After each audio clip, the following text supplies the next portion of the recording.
Today we're continuing our new Mailbag segment with some more real-life scenarios to talk through. We're going to talk about a situation where a doctor got stuck with an unexpected tail obligation, how to successfully hire self-employed providers, and key considerations when you're just starting private practice after fellowship. Stay tuned.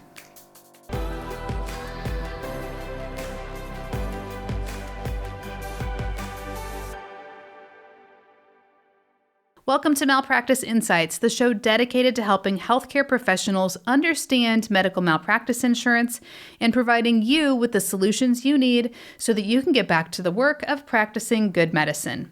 My name is Jennifer Wiggins, CEO of Aegis Malpractice Solutions, and I'm so glad you've joined us today. All right, let's jump in. Our first question for the day says, I am a radiologist leaving my current employer to take a new opportunity, and initially I thought my tail insurance was going to be covered as part of my contract. But now that I have put my notice in, I've been advised that I'm on the hook to buy my own tail. It's nearly $70,000 for this tail insurance, which is more than I can afford at this time. What are my options going forward?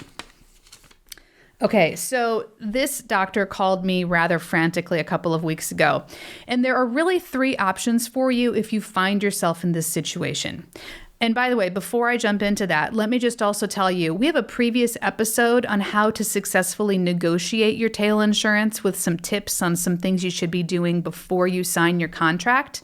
So just as a precursor to answering this, I would really recommend you go back and watch that episode so that way you can make sure you avoid this issue altogether. But sometimes you never know, you've been promised your tail and then all of a sudden it's not. And so now you're on the hook to buy it.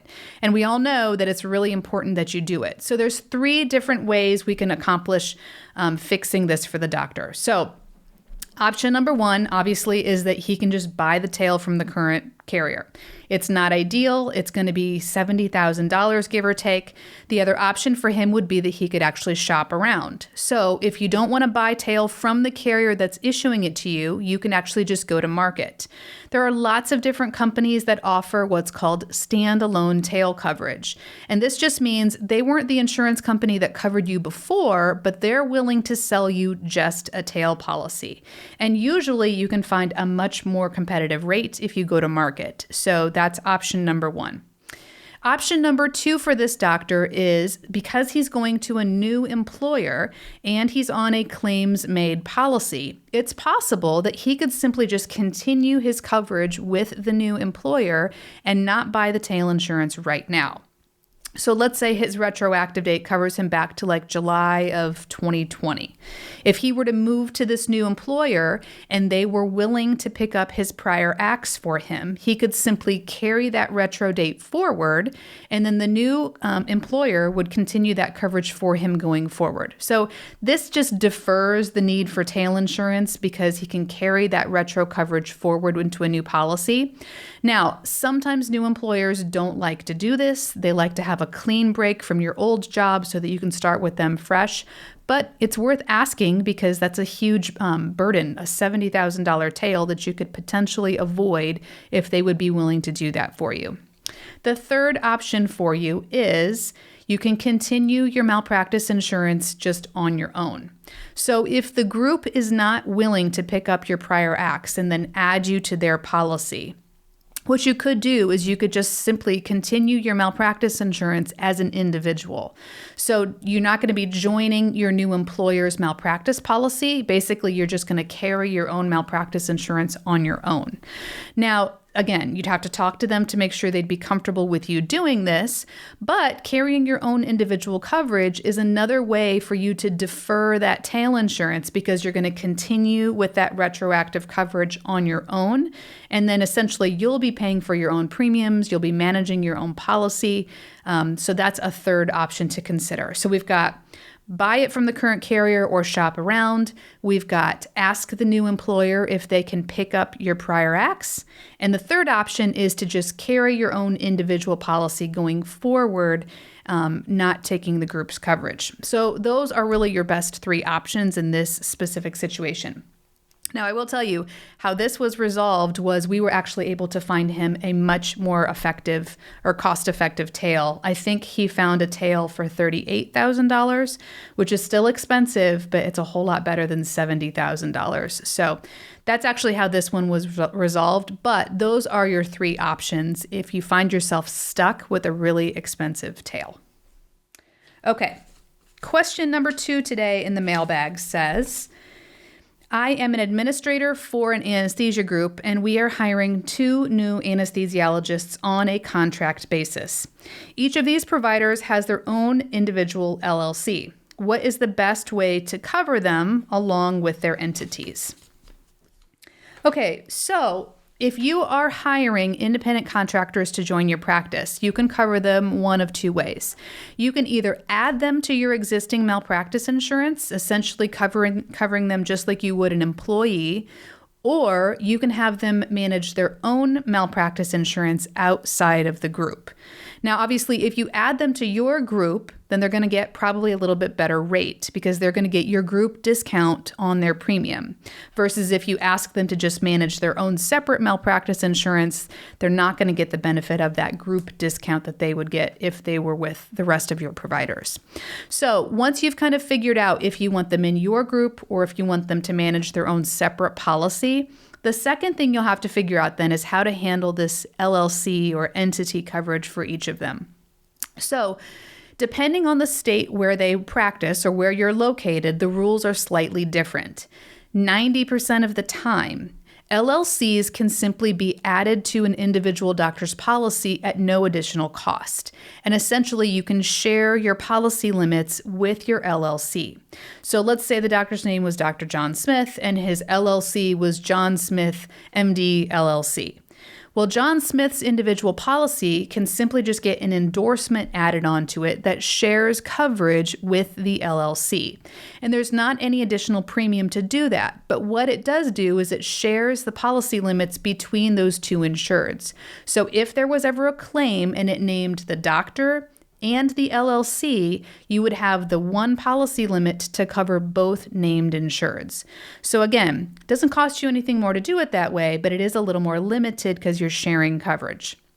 The second way you can do it is to write the LLC its own separate policy.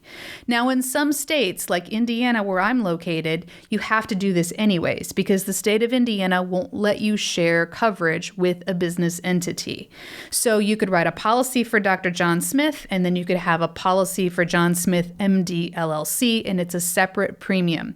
But it also gives you a separate level of coverage. So you could do a $1 million, $3 million for Dr. John Smith and a $1 million, $3 million for the LLC. So you basically get double the coverage, but again, you do have to pay a separate premium for that second policy.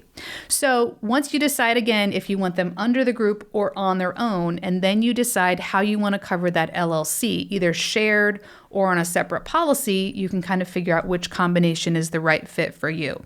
So those are the variables that you'll need to be looking at, and obviously that conversation will have to occur with the provider so that you can decide what's going to be the best solution for both of you going forward. Okay, we are on our last question for the day, and it says, I'm just finishing up my plastic surgery fellowship, and I will be opening up my practice in the future. What is the most cost-effective way for me to set up an initial policy without compromising quality coverage? Okay. So we've been getting a lot of calls lately from folks who are just finishing up residency and fellowship, which is really exciting. So lots of new providers getting into healthcare. So if you're just finishing up your training, whether it's a residency or a fellowship program, there are a few things you need to be thinking about in the future.